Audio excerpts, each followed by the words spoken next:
So as you know, this course is put together by the CERTL Network, and one of the core ideas that informs the work of the CERTL Network is something called learning through diversity. There's actually two components to this. One is inclusive teaching, which we've talked a lot about this week. The other is leveraging diversity, actually using the diverse perspectives and backgrounds and experiences of your students as a strength in the classroom. This can be really tricky to do, actually. So I teach in Wisconsin, which is in the upper Midwest in the United States. When I look out at the sea of students in front of me when I go into my classroom, I'm struck by how homogeneous it is. Wisconsin is mostly white. I have about 15% women in my class. I teach engineering. But there's a lot of diversity hidden within that group of homogeneous students that I can't see.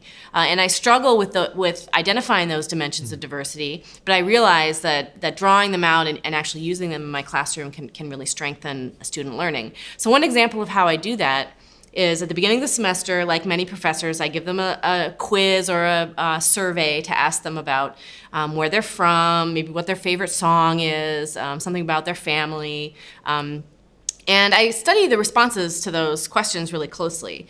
And I'll actually make note of students that are from a particular region in the state where maybe they're from a very rural part of the state, or from a farm, for example, which is really different from the students from Milwaukee, which is a big city.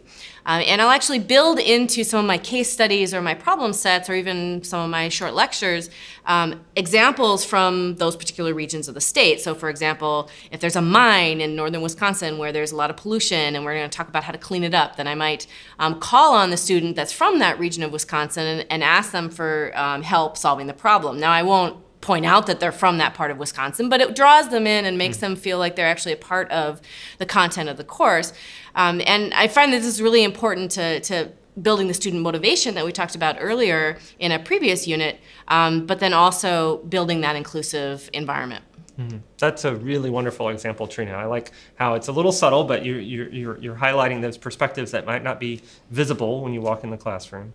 I do something a little bit similar in some of my more applied math courses. I'll often have my students do an application project at the end of the semester where they take some of the mathematical content from the course and apply it to a problem of their choosing. And I try to give them a lot of autonomy in that, and many of them will pick problems that are relevant to them in some fashion, that connect to their personal interests, their professional interests. And so they're able to not only connect those interests to the math that we're studying, which I think helps with motivation, but also we'll end the course with a poster session where students share their work with each other, so that I think their own perspectives and experiences and the problems that they pick because of that then enhance the learning experience for all the students in the course. So this isn't just about the classroom, Derek. The employers who are hiring our students after they leave us have told us that they really value the skill sets that students have when they're able to work in diverse teams and to be able to leverage that diversity in the workplace. So we know that this is important for them after they leave us and go out into the real world. And so we think that this topic is so important that we actually have designed an entire module about learning through diversity in the sequel to this course. So make sure that you check it out.